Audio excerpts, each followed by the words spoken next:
সংরক্ষিত নারী আসন ১০০ করতে একমত বেশিরভাগ দল। ঐক্যমত্য কমিশনের বৈঠক শেষে জানালেন সালাউদ্দিন। সময় মতোই নির্বাচনের আশা আমির খসরুর। জুলাই গণহত্যার বিচারে দ্বিতীয় ট্রাইব্যুনালের কাজ শুরু। শেখ হাসিনাকে আত্মসমর্পণের নির্দেশ দিয়ে বিজ্ঞপ্তি জারি। মেয়র পদে তার শপথের বিষয়ে মিথ্যা তথ্য দিয়ে জনগণকে বিভ্রান্ত করছেন উপদেষ্টা আসিফ মাহমুদ, অভিযোগ ইশরাক হোসেনের। ইরান ইসরায়েল পাল্টাপাল্টি হামলা চলছেই। যুদ্ধবিরতির আহ্বান রাশিয়া, ফ্রান্স, তুরস্কের। সমস্যার পুরোপুরি অবসানের ইঙ্গিত ট্রাম্পের। দেখছিলেন ক্রাউন সিমেন্ট সংবাদ শিরোনাম, এবার বিস্তারিত। সংবিধানের ৭০ অনুচ্ছেদ পরিবর্তনের ক্ষেত্রে অর্থ বিল ও আস্থা ভোট বহাল থাকছেই। এছাড়া দ্বিকক্ষ বিশিষ্ট পার্লামেন্ট, প্রধান বিচারপতি নিয়োগ, সংসদের সংরক্ষিত নারী আসন ১০০ করার বিষয়ে অধিকাংশ রাজনৈতিক দল ঐক্যমত্যে পৌঁছেছে। এদিকে জামায়াত ইসলামী আজ আলোচনায় যোগ দেবে বলে মঙ্গলবার বৈঠক শেষে ব্রিফিংয়ে জানিয়েছেন প্রধান উপদেষ্টার প্রেস সচিব শফিকুল আলম। তিনি বলেন, গণ অভ্যুত্থানে অংশ নেয়া সব দলের প্রতি অন্তর্বর্তী সরকার সম্পূর্ণ নিরপেক্ষ। রিপোর্ট সৈয়দ আব্দুল মুহিতের। রাজধানীর ফরেন সার্ভিস একাডেমিতে রাজনৈতিক দলগুলোর সাথে দ্বিতীয় পর্যায়ে বৈঠকে বসে ঐক্যমত্য কমিশন। মঙ্গলবার সভার আলোচ্য বিষয় ছিল সংবিধানের ৭০ অনুচ্ছেদ, সংসদে নারীর প্রতিনিধিত্ব, স্থায়ী কমিটির সভাপতি মনোনয়ন, দ্বিকক্ষ বিশিষ্ট সংসদ এবং প্রধান বিচারপতির নিয়োগ প্রক্রিয়া। দিনভর আলোচনায় রাজনৈতিক দলগুলো ৭০ অনুচ্ছেদে অর্থ বিল, আস্থা ভোটের ব্যবস্থা রেখে সংবিধান সংশোধনে একমত হয়। বৈঠকে সংবিধান সংশোধন ও জাতীয় নিরাপত্তা কিংবা যুদ্ধ ইস্যু দুটি যুক্ত করার দাবি জানিয়েছে বিএনপি। ৭০ অনুচ্ছেদের ব্যাপারে আপনারা বলছেন, দুইটা বিষয়ে সবাই একমত, আমরাও একমত হয়েছি, কিন্তু আমরা বলেছি যে আমাদের দলের পক্ষ থেকে আমরা এই দুইটা নোট অফ ডিসেন্ট দিয়ে এইভাবে সংযুক্তি রাখতে চাই, যেহেতু আমরা মনে করি জাতীয় নিরাপত্তার পরিস্থিতি, যুদ্ধ পরিস্থিতিতে অবশ্যই জাতিকে একমত হতে হবে, এটা ওপেন রাখলে হবে না। আর সংবিধান সংশোধনের বিলের ক্ষেত্রে আমরা যদি আস্থা ভোটের ক্ষেত্রে একমত হতে পারি, তাহলে সংবিধান সংশোধনের বিলের ক্ষেত্রে এখানে একমত হব না। এছাড়াও সংসদীয় স্থায়ী কমিটির ৪টিতে বিরোধী দলকে সভাপতি দেওয়ার বিষয়েও একমত হয় রাজনৈতিক দলগুলো। নারীর আসন ১০০ এবং প্রধান বিচারপতির নিয়োগ পদ্ধতি নিয়ে দলগুলোর মধ্যে ভিন্নমত থাকলেও সংশোধনের বিষয়ে সব দল একমত পোষণ করেছে। দুই কক্ষ বিশিষ্ট পার্লামেন্ট আছে মূলত ক্ষমতার ভারসাম্য তৈরি করার জন্য। বাংলাদেশের ইতিহাসে এ পর্যন্ত আমরা যেটা দেখেছি যে ক্ষমতার যে এককেন্দ্রিকতা এবং সমস্ত কিছু এক ব্যক্তির হাতে কেন্দ্রীভূত হয়ে গেছিল, সেটাই আমাদের রাষ্ট্রের গণতান্ত্রিক চর্চার ক্ষেত্রে সবচেয়ে বড় বাধা ছিল। যে এই যে দ্বিকক্ষ বিশিষ্ট পার্লামেন্টের ব্যাপারে দ্বিমত, এটা দেশবাসীর কাছে আপনারা তুলে ধরবেন এবং ঐক্যমত্য প্রতিষ্ঠা করেই আমরা যাতে সবাই যেতে পারি, তথাকথিত সংখ্যাগরিষ্ঠতা দিয়ে কোনো কিছু চাপিয়ে দেওয়া হবে না, সেটাই আমরা আকাঙ্ক্ষা করি। সংবিধান সংশোধনীর মতো এত গুরুত্বপূর্ণ একটা বিষয়, সেখানে আমাদের যারা জনপ্রতিনিধি থাকবেন, সাংসদ থাকবেন, তারা যাতে ফ্রিলি এই ব্যাপারে মতামত দিতে পারেন, ভোট দিতে পারেন, সেই সুযোগটা থাকা উচিত। না হলে আমরা আগেও দেখেছি যে সংবিধান সংশোধনের ক্ষেত্রে একজন বা গুটি কয়েকজনের স্বার্থের ক্ষেত্রে দেশের একটা সংবিধান পাল্টে যায়, সেরকমটা হওয়া উচিত না। কমিশনের সহসভাপতি আলী রিয়াজ বলেন, সংবিধান সংশোধনে রাজনৈতিক দলগুলোর মধ্যে ইতিবাচক পরিবর্তন লক্ষণীয়। জুলাই মাসের মধ্যে জাতীয় সনদ তৈরির আশ্বাস দেন তিনি। কম বেশি সকলেই স্বীকার করেছেন যে এই বিষয়ে পুনর্বিবেচনা করা দরকার। ফলে আমরা দ্বিকক্ষ বিশিষ্ট পার্লামেন্টের ক্ষেত্রে যে বিষয়ে যারাই একমত হয়েছেন তাদের অধিকাংশের ক্ষেত্রে যেটা হয়েছে, এটা ১০০ আসনের একটি দ্বিকক্ষ বিশিষ্ট পার্লামেন্ট তৈরি করা, উচ্চকক্ষ তৈরি করার বিষয়। কিন্তু আলোচনা শেষ হয়নি, আলোচনা অব্যাহত আছে, বিশেষ করে প্রক্রিয়া পদ্ধতি কিভাবে নির্বাচিত হবে এবং কী কী দায়িত্ব। আমরা প্রতিদিনই কিছু কিছু অগ্রসর হচ্ছি। এদিকে প্রধান উপদেষ্টার প্রেস সচিব শফিকুল আলম জানিয়েছেন, বুধবার ঐক্যমত্য কমিশনের বৈঠকে যোগ দেবে জামাত ইসলামী। আমরা তাদের সাথে আজকে কথা বলেছি, কালকে ইনশাল্লাহ তারা আশা করছি তারা জয়েন করবেন। সৈয়দ আব্দুল মুহিত, বাংলা ভিশন, ঢাকা। এদিকে বিএনপির স্থায়ী কমিটির সদস্য আমির খসরু মাহমুদ চৌধুরী বলেছেন, সময় মতো দেশে নির্বাচন হবে। নির্বাচনের রোডম্যাপ ঘোষণার ব্যাপারে ধৈর্য ধরার আহ্বান জানিয়ে তিনি বলেন, আন্তর্জাতিক পরিস্থিতির সঙ্গে বাংলাদেশের নির্বাচনের কোনো সম্পর্ক নেই।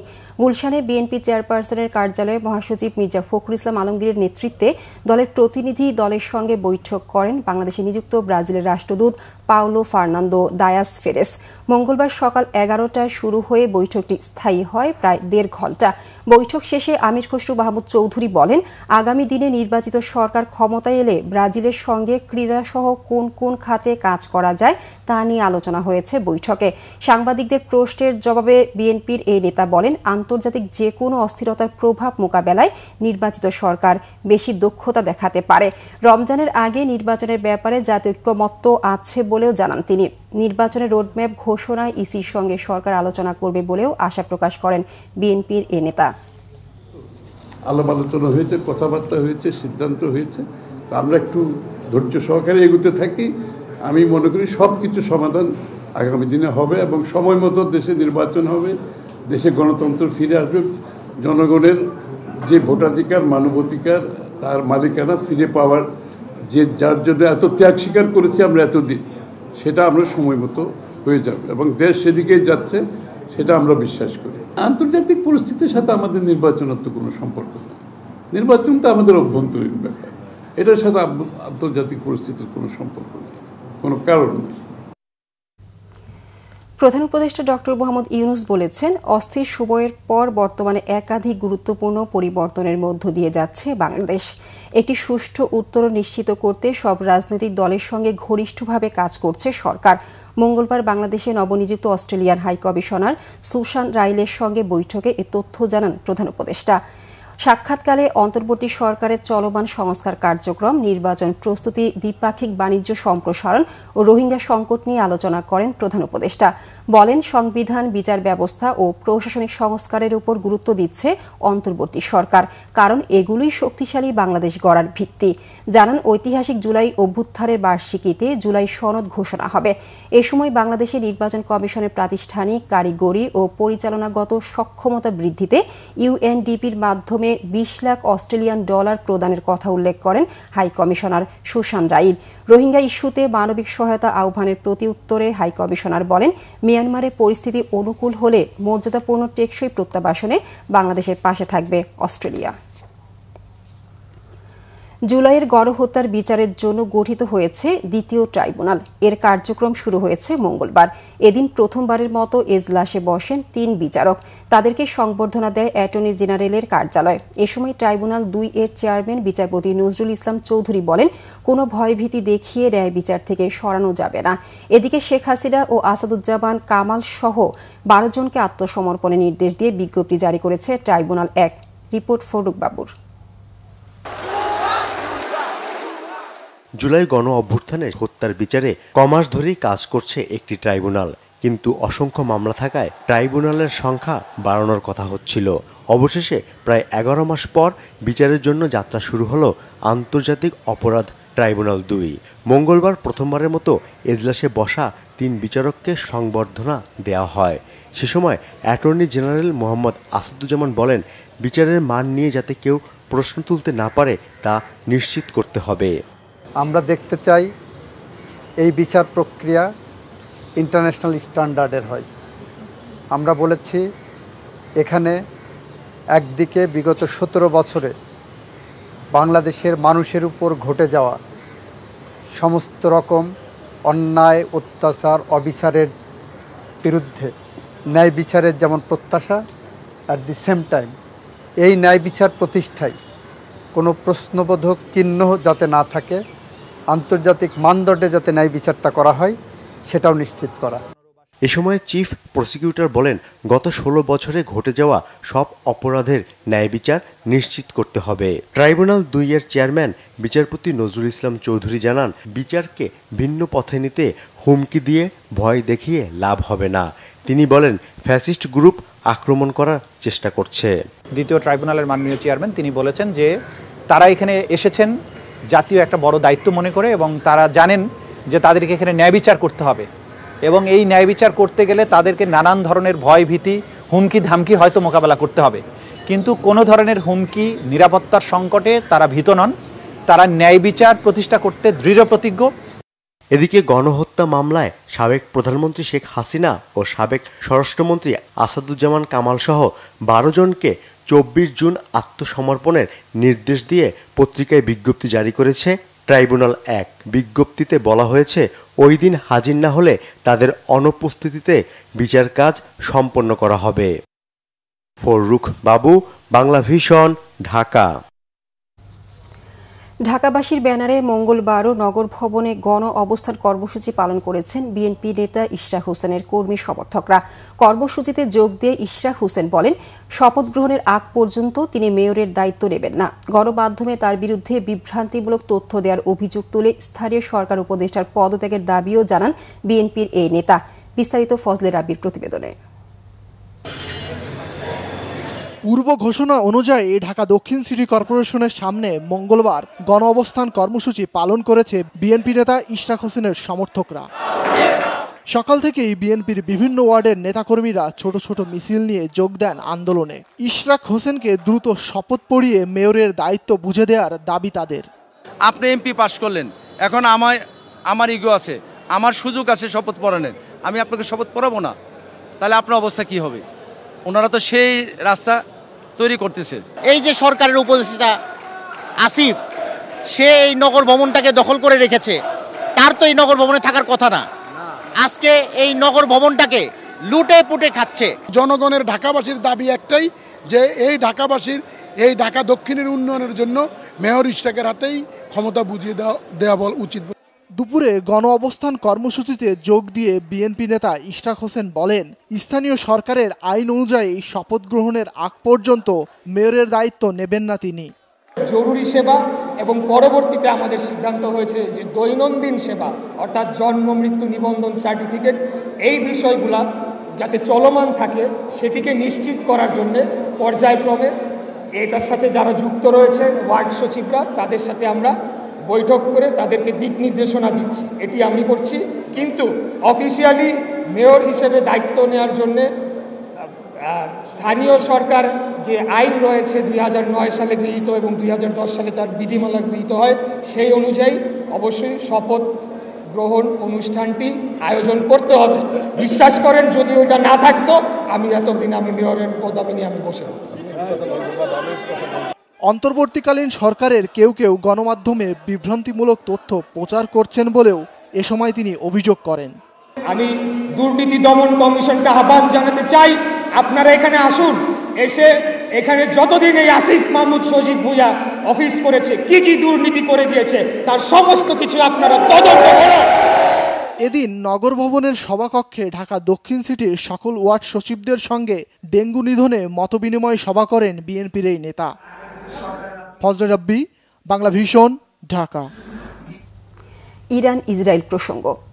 পঞ্চম দিনের মতো ইরান ও ইসরায়েলের মধ্যে পাল্টাপাল্টি হামলা চলছে। ইসরায়েলের মাটিতে সবচেয়ে বড় মিসাইল হামলার দাবি করেছে তেহরান।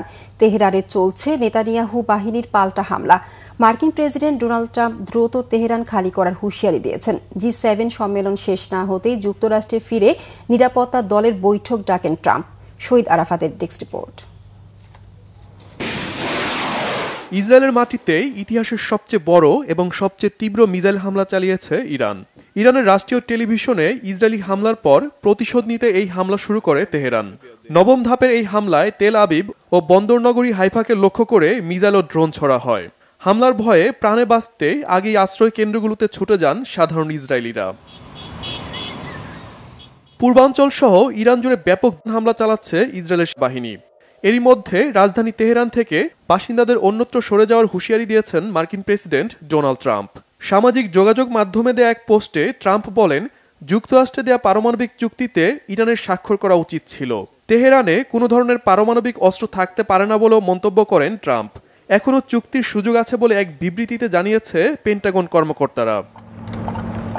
মধ্যপ্রাচ্য পরিস্থিতিকে আমলে নিয়ে কানাডায় চলতি G7 সম্মেলন সংক্ষিপ্ত করে যুক্তরাষ্ট্রে ফিরে এসেছেন মার্কিন প্রেসিডেন্ট ডোনাল্ড ট্রাম্প।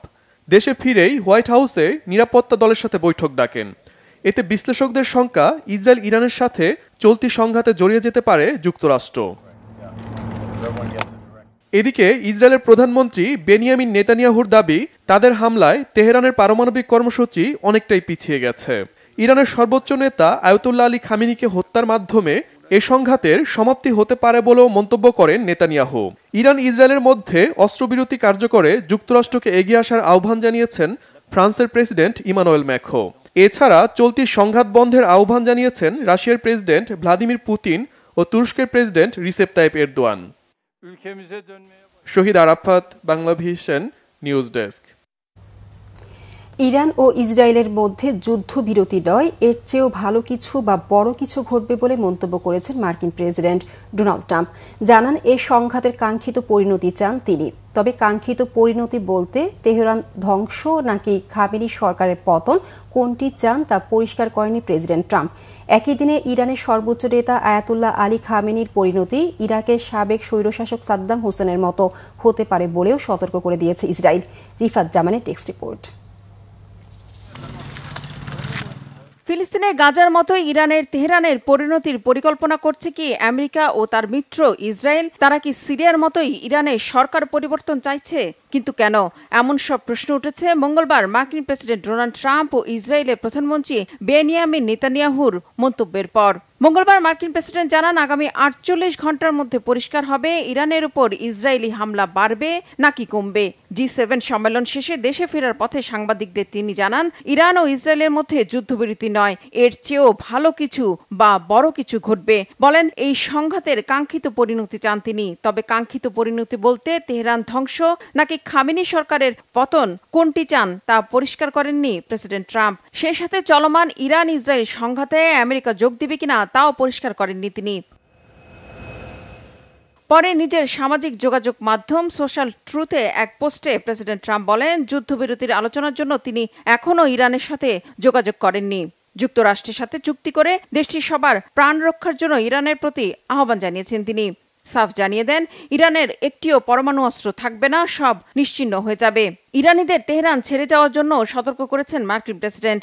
একই দিনে ইসরায়েলের প্রতিরক্ষামন্ত্রী ইসরায়েল কার্সো সতর্ক করে দিয়ে বলেছেন ইরানের সর্বোচ্চ নেতা আয়াতুল্লাহ আলী খামেনির পরিণতি ইরাকের সাবেক স্বৈরশাসক সাদ্দাম হোসেনের মতো হতে পারে। খামেনি হত্যার পরিকল্পনা নাকচ করে দেননি ইসরায়েলের প্রধানমন্ত্রী বেনিয়ামিন নেতানিয়াহু। হুঁশিয়ার করে দিয়ে বলেছেন ইরানের বিরুদ্ধে সামরিক অভিযানের মাধ্যমে মধ্যপ্রাচ্যের চেহারা বদলে দিচ্ছে ইসরায়েল। বিশ্লেষকরা বলছেন ইসরায়েল ও আমেরিকার সরকার প্রধানদের এমন মন্তব্যে অনেকটাই পরিষ্কার ইরানের বর্তমান খামেনি প্রশাসনকে উৎখাতের মধ্য দিয়ে মধ্যপ্রাচ্যে আদতে নিজেদের শত্রুপক্ষ একেবারেই শেষ করে দিতে চায় তারা। কারণ ইসরায়েলের বিপক্ষে জোরালো অবস্থান নেয়ার একমাত্র শক্তি এখন ইরান, যাদের কাছে পরমাণু অস্ত্র রয়েছে বলে শঙ্কা করছে ইসরায়েল। তাই ইরানের খামেনি প্রশাসনকে উৎখাত করে দিতে পারলে মধ্যপ্রাচ্যে ইসরায়েলের আর কোনো শত্রু বা হুমকি থাকবে না ফিলিস্তিনিদের মতো নিপীড়িত মুসলিমদের পক্ষে কথা বলার কেউ। আর ইরান দুর্বল হলে স্বাভাবিকভাবে পতন ঘটবে হামাস, হুতি বা হিজবুল্লাহর মতো ইরান সমর্থিত সশস্ত্র গোষ্ঠীগুলোর। আর এসব কারণেই ইসরায়েল হঠাৎ বিনা উস্কানিতে ইরানে হামলা চালিয়েছে বলে মনে করছেন বিশ্লেষকরা। Rifat Zaman, Banglavision news desk. Iran Israel যুদ্ধে আটকে পড়া বাংলাদেশিদের নিরাপদ স্থানে সরিয়ে নেওয়ার কাজ করছে সরকার। মঙ্গলবার পররাষ্ট্র মন্ত্রণালয়ের নিয়মিত ব্রিফিংয়ে এ তথ্য জানান মন্ত্রণালয়ের ভারপ্রাপ্ত সচিব রুহুল আলম সিদ্দিকী। তিনি জানান ইরানের রাজধানী তেহরানে 400 বাংলাদেশির মধ্যে 100 জন নিরাপত্তার জন্য দূতাবাসে আবেদন করেছেন। তাদেরকে সরকারি ব্যবস্থাপনায় নিরাপদ স্থানে সরিয়ে নেওয়ার কাজ চলছে। তিনি বলেন শান্তিপূর্ণ মধ্যপ্রাচ্য চায় বাংলাদেশ। সম্প্রতি প্রধান উপদেষ্টার যুক্তরাজ্য সফরের বিষয়ে সচিব জানান এটি সরকারি সফর হিসেবে বিবেচিত হওয়ার কথা। প্রধান উপদেষ্টার সফর সফল হয়েছে বলেও জানানো হয় সংবাদ সম্মেলনে। আমরা এই তেহরানে যে বাংলাদেশিরা আছেন এবং আমাদের দূতাবাসে যারা কাজ করছেন তাদেরকে নিরাপদে সরে যাওয়ার জন্য পরামর্শ দিয়েছি এবং তাদেরকে নিরাপদে তেহরান থেকে দূরে কোথাও কিছু সময়ের জন্য রাখার জন্য আমরা ব্যবস্থা গ্রহণ করেছি। অর্থ উপদেষ্টা ডক্টর সালেউদ্দিন আহমেদ বলেছেন ইরান ইসরায়েল যুদ্ধের ফলে বাণিজ্য সংকটের বিষয় পর্যবেক্ষণ করছে সরকার। তবে আপাতত দেশে জ্বালানির দাম বাড়ানোর চিন্তা নেই। মঙ্গলবার সচিবালয়ে অর্থনৈতিক ক্রয় সংক্রান্ত উপদেষ্টা কমিটির বৈঠক শেষে এসব কথা বলেন অর্থ উপদেষ্টা। উপদেষ্টা জানান ইরান ইসরায়েল যুদ্ধ এলএনজি, তেল, সারের উপর স্বাভাবিকভাবে প্রভাব পড়বে। তবে এখন পর্যন্ত আগের দামেই আমদানি হয়েছে। আজ আরও আমদানির কার্যাদেশ দেওয়া হয়েছে। ভবিষ্যতে হয়তো আরও ব্যাহত হতে পারে। যুদ্ধ চলতে থাকলে করণীয় নিয়ে বিকল্প ভাবছে সরকার। উপদেষ্টার আশা চলমান যুদ্ধ খুব একটা দীর্ঘায়িত হবে না। সংবাদ শেষ করব ক্রাউন সিমেন্ট শিরোনামগুলো আরেকবার জানিয়ে।